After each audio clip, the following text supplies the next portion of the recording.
So for this part of the project, what we decided to do was find a wheelchair, and then I volunteered to go about my day, a normal school day, being confined to a wheelchair.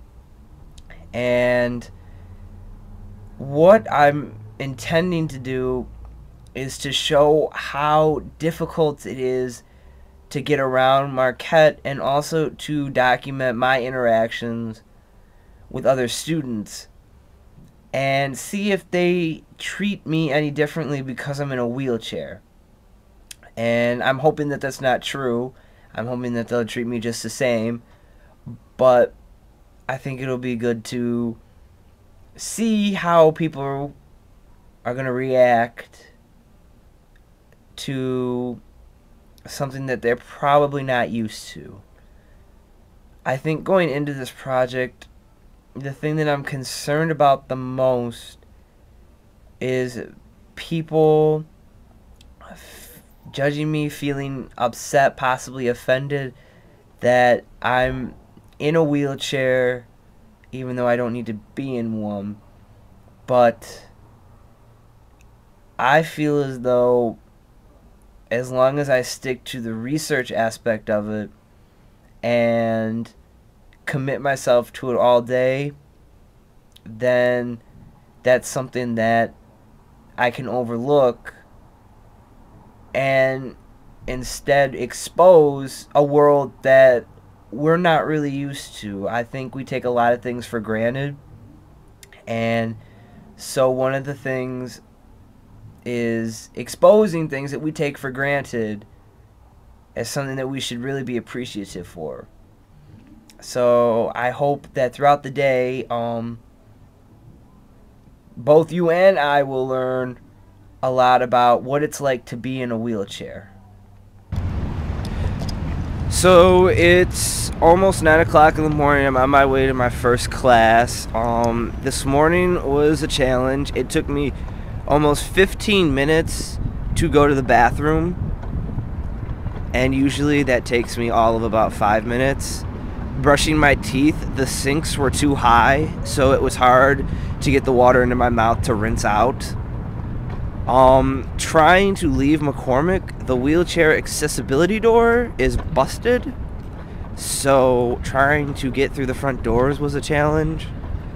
I noticed, well, actually RJ noticed that when we went into the cafeteria, I was getting a lot of awkward stares, and people really didn't know what to think of a guy in a wheelchair. So those are just some things that I've noticed now. I'll update you after my first class. So I finished my first class today, and as you saw earlier, RJ pushed me over to Lalamere. Trying to go the rest of the way to Lalamere was a challenge.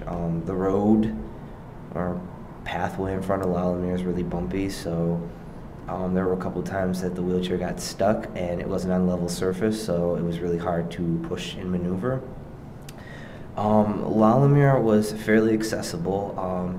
The elevator was big enough so where I could turn around, but again, people were staring, and it made me feel uncomfortable,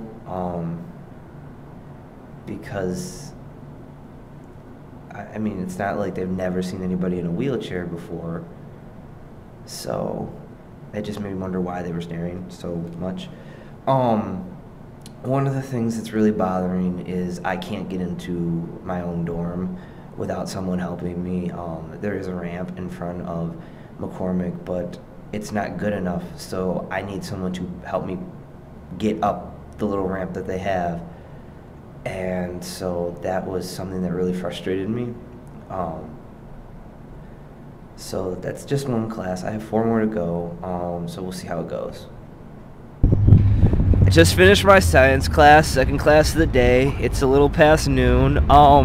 It was too much of a hassle to try to get through the AMU to eat lunch like I usually do. So instead I'm going back to McCormick to eat. I tried to go to science class, and then I realized that my lecture hall is elevated, so there's stairs to get up to the desks. So I had to sit in front of everybody during class, and I noticed people were just watching me during class, which made me feel really uncomfortable. So I just wanted to share that experience with you. I guess leisurely life. I just had my third class of the day, comparative politics. As you probably noticed, there's been people pushing me every time I check in.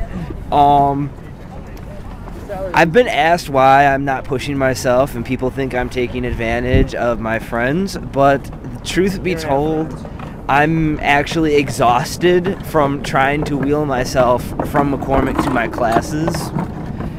And so it's lucky that I have such good friends that are willing to help me out during this whole process. But thinking about it, how difficult would it be to do this every single day, Good afternoon to me. trying to get from class to class, because you can't always rely on people to push you from class to class. So how would you do it? And it makes me really like contemplate how difficult it is to be in a wheelchair. Finishing up lunch, couldn't help but notice the large number of people staring, especially this table of girls right next to me who made no subtlety in the fact that they were staring directly at me.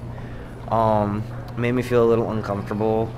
Also, as we were leaving the AMU, I wanted to take the stairs, and I was half expecting to head over toward the stairs, but then I remembered that I can't take the stairs, so we had to take the elevator. Just little things like that. It's been really frustrating because I really wanted to get up and walk around, but I can't, so it's really frustrating. I think I'm really starting to understand what it's like to be in a wheelchair. So I'm in weird chemistry. Is this chemistry? I think it's the. I'm in the weird chemistry building trying to go to my English class, and the elevator is key operated. Let's roll. And so, no, go that way. And so I can get down to my English class because somebody has a key, but I can't get back up. So how does that work? I mean, I'm really upset right now to the fact that I can't go to my English class because I need a key to use the elevator. Well, we made it to the end of the day. I just got out of my last class, English, in the Weird Chemistry building, and from my last update, I told you that the elevator was locked and it had to be key accessed. We actually had to call DPS to unlock the door in the basement so we could actually get back to the elevator. So I think what I've learned the most from all of this is to really appreciate a lot of the things that most of us take for granted. The fact that I can go up and down the stairs without having to wait for the elevator. I can cut across the grass. I can just do things on my own are things that we take for granted. I can't even get up into my loft. So I want to say that this was a really good experience because I think it opens the eyes, not only mine, but a lot of people around. Hopefully you'll learn something from this, like I learned something from this, and me sharing my experience with you. I wish I could share my experience with everybody, especially the people who stared at me while I was wheeling by. But this is my half of the presentation, and I hope that you got something out of this, because I most definitely did.